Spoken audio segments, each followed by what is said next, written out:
আসসালামু আলাইকুম ওরহমতুল্লাহি ওবরাকাতুহু। আলহামদুলিল্লাহ ওয়াসসালাতু ওয়াসসালামু আলা রাসূলিল্লাহ ওয়া আলা আলিহি ওয়া সাহবিহি ওয়া মান ওয়ালা, আম্মা বা'দ। আপনাদের সবাইকে জানাচ্ছি অনেক অনেক মোবারকবাদ। মাহে রমাদানের এই বরকতময় সময়ে ইফতারির পূর্বক্ষণে যারা নাগরিক টিভির পর্দায় আমাদের এই দোয়ার আয়োজনটি দেখছেন, প্রিয় দর্শক, আপনাদের জন্য অনেক অনেক দোয়া এবং শুভকামনা।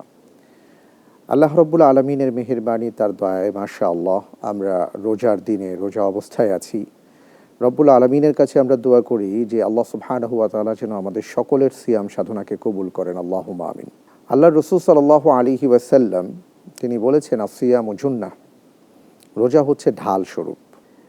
শয়তান আমাদের পেছনে লেগে আছে, সে চারপাশ থেকেই চেষ্টা করে আমাদেরকে জাহান্নামে নিয়ে যাওয়ার জন্য। জাহান্নাম থেকে বাঁচাবার জন্য ঢাল স্বরূপ রাসূল সাল্লাল্লাহু আলাইহি ওয়াসাল্লাম আমাদেরকে বলেছেন রোজার কথা, আসিয়ামু জুন্নাহ। কিন্তু এই ঢাল কখনো কখনো ভেঙে যেতে পারে। সেটা কি কারণে? সহিহ তাবরানীতে একটি হাদিস এসছে, রাসূল সাল্লাল্লাহু আলাইহি ওয়াসাল্লাম ইরশাদ করেন, আবু হুরায়রা রাদিয়াল্লাহু তাআলা আনহু থেকে বর্ণিত, আসিয়ামু জুন্নাহ মা লাম ইউখরিকু, যে একজন রোজাদারের রোজাটা ততক্ষণ পর্যন্ত ঢাল হিসেবে কাজ করবে, জাহান্নামের আগুন থেকে তাকে রক্ষা করবে, যতক্ষণ পর্যন্ত সেটা ভেঙে না যাবে। তখন প্রশ্ন করা হলো, কিলা ইয়া রাসূলুল্লাহ ওয়া বিমা ইউখরিকু, তার এই রোজাটাকে আবার কে ভেঙে দিতে পারে, এই ঢালটাকে কে ভেঙে দিতে পারে? আল্লাহ রাসূল সাল্লাল্লাহু আলাইহি সাল্লাম তখন দুটো শব্দ উচ্চারণ করেছেন, সেটি হচ্ছে ক্বালা বিকাযিবিন আও গীবাতিন।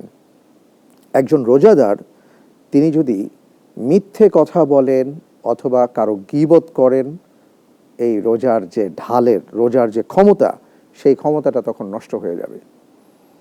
দেখুন, এই হাদিস থেকে আমরা যে শিক্ষাটা পাচ্ছি যে আমি সারাদিন উপোস ছিলাম, নিজেকে পানাহার থেকে বিরত রেখেছি, জৈবিক চাহিদা থেকে বিরত রেখেছি, কিন্তু আমি আমার মুখটাকে বিরত রাখতে পারিনি, আমি মিথ্যে কথা বলেছি, আমি অন্যের গীবত করেছি। গীবত কাকে বলে? অন্যের সমালোচনা করা।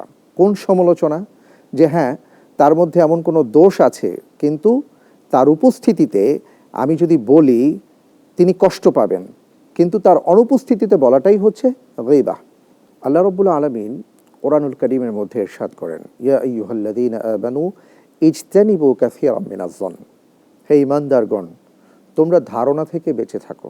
মানুষের ব্যাপারে আমরা ধারণা করি না? আল্লাহ রাব্বুল আলামিন বলেছেন এই ধারণাগুলো থেকে বেঁচে থাকো, কারণ ইন্না বা'দাজ-যন্নি ইসমুন, অধিকাংশ ধারণাই আমাদের নেগেটিভ হয়ে থাকে, এই কারণে এটা পাপ।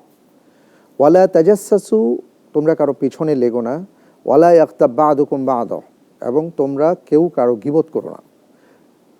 আয়াওয়াদ্দু আহাদুকুম আইয়াকুলা লাহমা আখিহি মাইতান ফাকারিহতুমু, তোমরা কি এটা পছন্দ করবে, তুমি যেই ভাইটার সাথে বেড়ে উঠেছো, একসাথে বড় হয়েছো, তিনি মৃত্যুবরণ করেছেন, তার গোশত ভক্ষণ করা, এটা কি তুমি পছন্দ করবে? ফাকারিহতুমু, আল্লাহ নিজেই বলছেন না, এটা তুমি অপছন্দ করবে। অর্থাৎ আমি আল্লাহ এর চাইতে বেশি অপছন্দ করি গীবত করাকে।